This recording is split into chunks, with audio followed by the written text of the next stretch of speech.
भारत की स्थिति भी ठीक नहीं है, तो सबको सावधान रहना चाहिए। नेपाल जैसी स्थिति यहाँ भी होती है और चर्चा भी हो रही है कि क्यों नहीं भारत में ऐसा हो रहा है। परिस्थितियाँ श्रीलंका, बांग्लादेश, नेपाल से भी ज़्यादा खराब।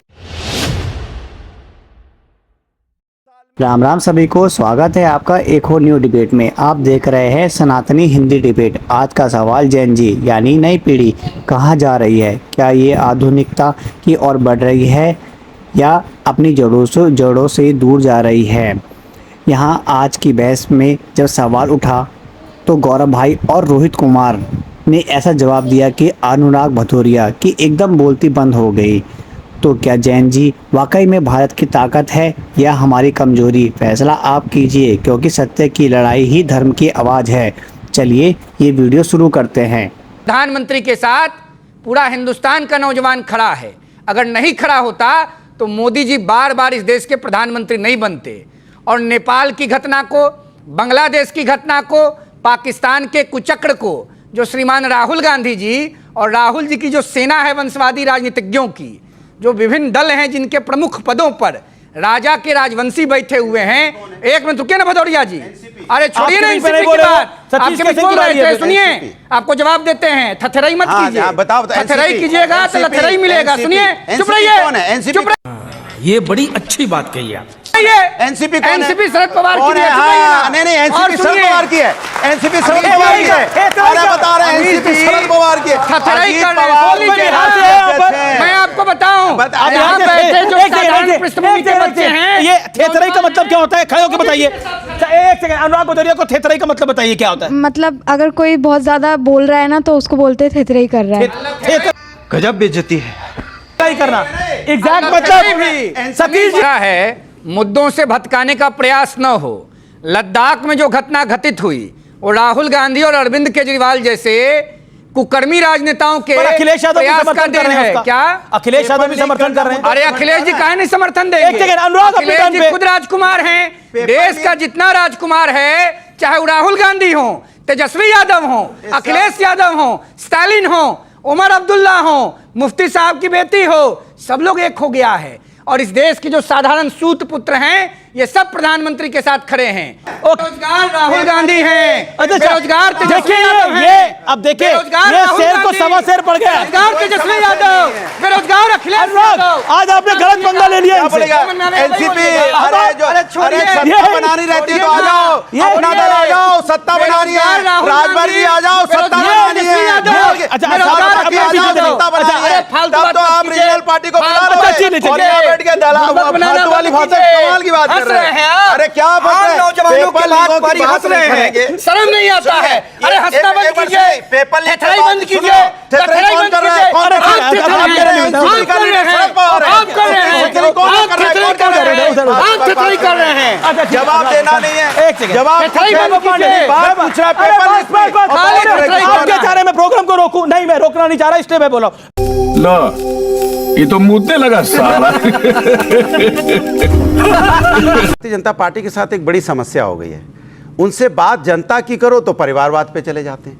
उनसे बात पूछो कि जनता परेशान है। एक बार मेरी बात, अरे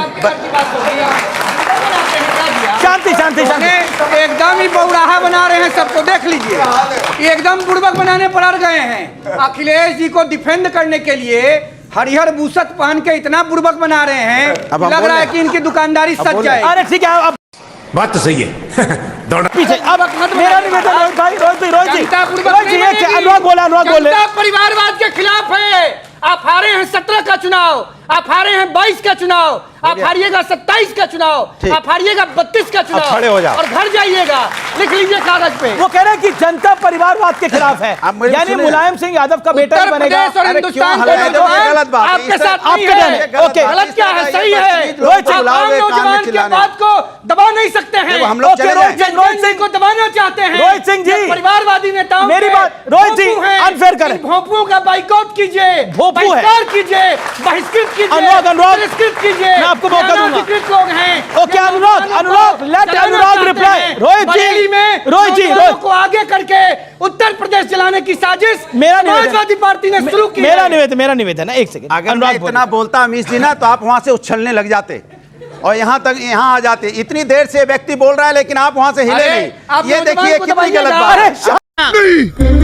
मैं नहीं मानता देखिए, ये देखिए भाई आप। बोल रहा है आप देखो। देश के अरे, नौजवान रोहित की जी, बात बोल रहा है। रोहित सिंह देखिए आम नौजवान बोलता है तो ये सामंती शक्तियां उसको दबाना चाहती हैं। रोहित सामंती सिंह, शक्तियों के अरे खिलाफ आप भी शांत देश का करिए, नौजवान प्रभु। मोदी जी के साथ खड़ा था। अच्छा, ठीक है और रहेगा। ओके रोहित सिंह, ये मेरा निवेदन है। अब आप और बीच में ना बोलो, बोले। जितना अब बोलना है, अनुराग फिर आप मैं बोलिए, बोलता आप बोलिए प्लीज। देखिए जिम्मेदारी तो है नहीं इसलिए चिल्लाना है। सवाल जिम्मेदारी है नहीं है चल झूठा आपकी जिम्मेदारी है। चुप आप रहो ना तरफदारी भाई। के साथ हैं, हम जिम्मेदारी के अरे साथ ये- हैं। नौजवान लोग ये तरफदार हैं, हम आज आप जिम्मेदार समझ रहे होंगे हैं। बीच में बोलना कितना बुरा लगता क्योंकि है। आप आनंद ले रहे हैं। शांति, शांति। क्योंकि आप ये तरफदार हैं, आपने- ये तरफदार हैं, हम जिम्मेदार शांति, हैं शांति, शांति। और ये जिम्मेदार मेरा है देश निवेदन के है। नौजवानों को बर्बाद करने का अरे जिम्मेदार है ये रोहित जी लोग। शांति, क्या करें। अब देखिए इनको बोलने दीजिए, मेरा निवेदन है। अब आप समझ गए होंगे जो आप बाकी लोगों के साथ करते हैं आज बाकी आपके लोग साथ हो रहा अरे है। बोलने तो दो। सवाल यह है कि सरकार किसकी है? भारतीय जनता पार्टी की। सरकार में भारतीय जनता पार्टी ज़्यादातर राज्यों में है। जिम्मेदारी भारतीय जनता पार्टी की होगी। अगर युवा परेशान है, जेनजी परेशान है, जेनजी को रोजगार नहीं मिल रहा है, उसकी पढ़ाई महंगी हो गई है। आईआईटी की फीस पहले 2013 में 70,000 90,000 हुआ करती थी, अब 2 लाख हो गई है। यूनिवर्सिटी में बीएससी में 15,000 में एडमिशन होता था, 25,000 में हो रहा है। जेएनजी परेशान है भारतीय जनता पार्टी की सरकार में, और ये बुलाते चमचों को हल्ला मचाने के लिए जाएंगे। हम साथ खड़े हैं, हम साथ खड़े हैं, हम ये करेंगे, ये परिवारवाद है, ये फलानावाद है, ये नाटक ये पागल हो गया करने आयो, ये टेबल नाटक कुर्सी करने जूते आयो। हैं। सरकार ये किसकी है? चम्मच है। इधर इन इधर चम्मच के खिलाफ नौजवान खड़े हो जाओ। बात करने देश बात नहीं करने- बचेगा। बात ये हंस रहे हैं, आपको भी ये मजाक कर रहे हैं अरे आपके एक नाम सेकंड, पर। देख लीजिए अच्छा ठीक है, अच्छा ठीक है, मेरा ये निवेदन। नौटंकी लोग अरे हैं। ठीक है, रोहित ये ऑर्केस्ट्रा पार्टी है। इसके खिलाफ एक देश के सेकंड, नौजवान मेरी खड़े हो बात जाओ। को सुनिए, मेरी बात को सुनिए। बिल्कुल। अच्छा, आपको भी चमचा नहीं किसी को बोलना अगर इनकी चाहिए। बात मान ली जाए, आप अपनी बात को ये रखिए ना। चेले चपाटों के खिलाफ नौजवान एकता जिंदाबाद। आप बताओ, आपको इस देश को, युवाओं को भड़काने काम इस मंच पे किसने किया? कह रहे हैं कि युवाओं खड़े हो जाओ। किसके खिलाफ खड़े होगे? सरकार के खिलाफ खड़े होगे ना। सरकार तो बीजेपी की है। अरे ठीक है, अरे। शांति शांति। देखिए, जिम्मेदारी सरकार की है, जिम्मेदारी भारतीय जनता पार्टी की है, तो यहाँ पे आके चिल्ला रहे हैं कि खड़े हो जाओ। और किसके खिलाफ खड़े होगे? सरकार के खिलाफ खड़े होगे ठीक है ना। ठीक है ठीक है। सरकार से मांगो okay okay okay okay okay madam सामंतवाद मैडम के यू मेक योर खिलाफ, पॉइंट। ओके परिवारवादी अब देखिए, एक आपको मुद्दा- आप ही की दवाई मिल रही है आज। एक एसआईआर का मुद्दा लेके आई थी विपक्ष, और इसकी आवाज उठी, फिर वो सर्वोच्च न्यायालय में गया। सर्वोच्च न्यायालय ने आधार कार्ड लागू किया कि नहीं, आधार कार्ड दिखा के वोट डाल सकते हो। ये न्याय मिला कि नहीं मिला? अगर एसआईआर का मुद्दा हम नहीं उठाते तो क्या आधार कार्ड आपको अलाउ करते डालने के लिए? ये चोरी करना चाहते थे। ये वो बात करते थे पहलगांव में, हमारी 26 बहनों का सिंदूर उजड़ा था, वो दरिंदे आए थे, मार के चले गए, हमारी बहनों का सिंदूर उजड़ गया। ये क्रिकेट खेलने चले गए पाकिस्तान के साथ। सोचो आप, ये क्रिकेट खेलने गए, ये मुझे सिखाने आए नैतिकता का पाठ। अरे बहन, मेरी बहन का सिंदूर उजड़ा है, हिंदुस्तानी बहनों का सिंदूर उजड़ा है। लेकिन क्रिकेट खेलेंगे आप। तो इन्होंने कहा बहनों का सिंदूर उजड़ गया, बिल्कुल सही बात है। लेकिन ये 56 इंच की छाती और हमारी वीर सेना थी, पाकिस्तान के अंदर घुस के ठोका हमने। हम मनमोहन सिंह जी की सरकार की तरह चुप नहीं रहे।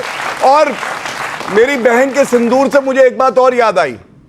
मुजफ्फरनगर दंगे हुए थे, 65 लोग मारे गए थे, 30 बहनों का सिंदूर उजड़ गया था, लेकिन अखिलेश यादव ऋतिक रोशन का डांस कर रहे थे सफाई महोत्सव में। ये सिंदूर की बात करेंगे, आतंकी की बात कर लेते हैं। आतंकियों के, अच्छा आतंकी अखिलेश यादव पूछते थे नाम बताओ, फिरोज, अच्छा वोट बैंक है, मुकदमा वापस करो, ये आतंकी नहीं हो सकता, ये तो मेरा जुड़वा भाई है। ये इलाहाबाद हाईकोर्ट ने खींच के थप्पड़ मारा, आतंकी का धर्म नहीं देखोगे, केस वापस नहीं हुए। लेकिन यही पागलपन है जो इनको ऐसा बनाता है। इसीलिए ये अनोखे, ये पागल है, सवाल पूछते उत्तर नहीं देते, इसीलिए ये कोई पागल नहीं, पागल नहीं, यही है। पागल नहीं। जब आपने गधे बोल दिया था, बताइए, पागल कौन? सुनो, पागल कौन जो बिना कपड़ा पहने आ जाए वो पागल? गधा कौन जिसे समझ में नहीं आता हमने क्या पहना है? आप तय करो कौन गधा है, कौन पागल है? पागल गधा कौन होता है? जिसे कपड़े पहनने का ढंग नहीं होता, वो होता है ना पागल गधा। पागल देखा बाजार में, बिना कपड़े पहने चला जाता है पागल। कपड़े पहन की बात नहीं। क्या हो रहा है? ये क्या हो रहा है? क्या हो रहा है? ये कोई शब्द हुआ?